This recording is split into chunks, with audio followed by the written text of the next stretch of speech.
ప్రదోష వేళలో పరమశివుడు ఈ భూమండలాన్నంతటినీ చూస్తూ నందివాహనారూఢుడై ఆకాశ మార్గంలో వెడతాడు. ఆయన వెడుతున్నప్పుడు ఆయనతో పాటు ప్రమదగణాలన్నీ కూడా వెడతాయి. ఆయన ఆకాశమునందు సంచరించి కైలాస పర్వతం మీద దిగి అక్కడ ప్రదోష తాండవం చేస్తాడు ఆయన. అందుకే దేవతలందరూ కూడా ప్రదోష వేళలో శివాలయాన్ని చేరుకుంటారు. అందుకే ప్రదోష వేళలో ఇక ఏ దేవతా దర్శనం చెయ్యవలసిన అవసరం ఉండదు.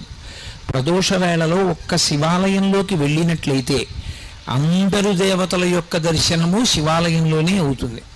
ప్రదోష వేళలో శివాలయం వినా దర్శించడానికి అర్హత కలిగినటువంటి ఆలయం ఒక్క నరసింహస్వామి ఆలయం.